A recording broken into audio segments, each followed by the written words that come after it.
Alright, we here gonna do the hot sauce challenge, but we gotta kick it up. I got my keg vodka right here.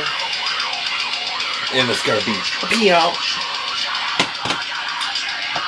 So, obviously everybody does, you know, we got Louisiana, super hot. So, we'll get ourselves a full teaspoon.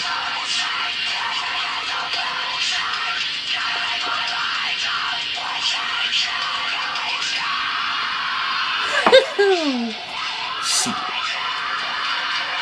Look at that. Look at that. Look at that.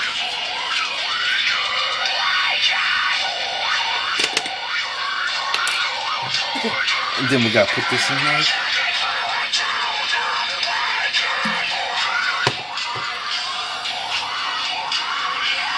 Yeah. It's gotta taste like a fresh Mexican.